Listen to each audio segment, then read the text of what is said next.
دیکھیں علی خامنائی جو ہیں وہ 89 سے وہ جو ہے نا سپریم لیڈر تھے، اور ان کا جو ہے نا اس سسٹم میں ان کی جو حیثیت تھی، ظاہر ایک تو وہ جو ان کا نظام ہے اس کی وجہ سے، اور پھر ان کی جو پرسنالٹی کی وجہ سے اور طوالت کی وجہ سے ایک ایسی تھی کہ چیزیں the buck stopped there۔ Mujtaba خامنائی کی ظاہر ہے اس میں وقت لگتا ہے، ایک تو جنگ کا وقت ہے سارا، پھر وہ سامنے بھی اس طرح سے نہیں آ سکے، اور پھر ظاہر ہے کہ اس وقت جو، اور میں کہتا ہوں کہ اس میں میں تو کہتا رہا ہوں اس میں کوئی شک نہیں ہے کہ فریگمنٹیشن تو تھوڑی سی ہے وہاں پہ، اور یہ خیر سارے ملکوں میں ہوتا ہے۔ دیکھیں نقطہ نظر کا فرق ہونا کوئی ایسی بڑی بات نہیں ہوتی، ہر نظام میں ہوتا ہے، بلکہ یہ تو ایک نظام کی خوبصورتی ہوتی ہے، کیونکہ یہ کوئی وہ جو ہے نا اس قسم کا تو نہیں ہے کہ آپ کہیں کہ جی بالکل کوئی گنجائش ہی نہیں ہے کوئی وہاں پہ کوئی اور متوازی بات کرنے کی، تو اس طرح کا تو وہ اپنا سسٹم نہیں کہتے کہ ان کا ہے۔ ابھی دیکھیں کچھ دن پہلے ہی جو ہے ایران سے وہ ان کے جو وزیر ہیں تجارت کے اور انڈسٹری کے اور مائننگ کے، محمد عطا باق، وہ پاکستان انہوں نے دورہ کیا، تو جو ہے نا ایرانی سفیر نے میرے سے ایک ملاقات بھی کرائی تھی، تفصیلی ملاقات ہماری ہوئی تھی، تو اس میں جو ہے نا ظاہر ہے کہ ہم نے ان سے سارے معاملات پہ بات بھی کی۔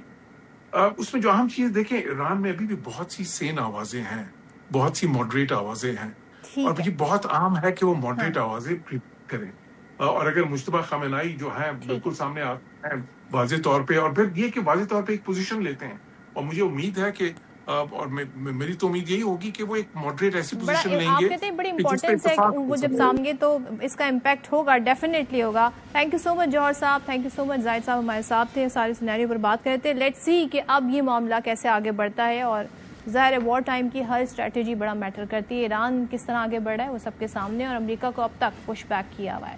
سو یہاں پہ پروگرام میں آپ سے اجازت چاہوں گی، اللہ حافظ۔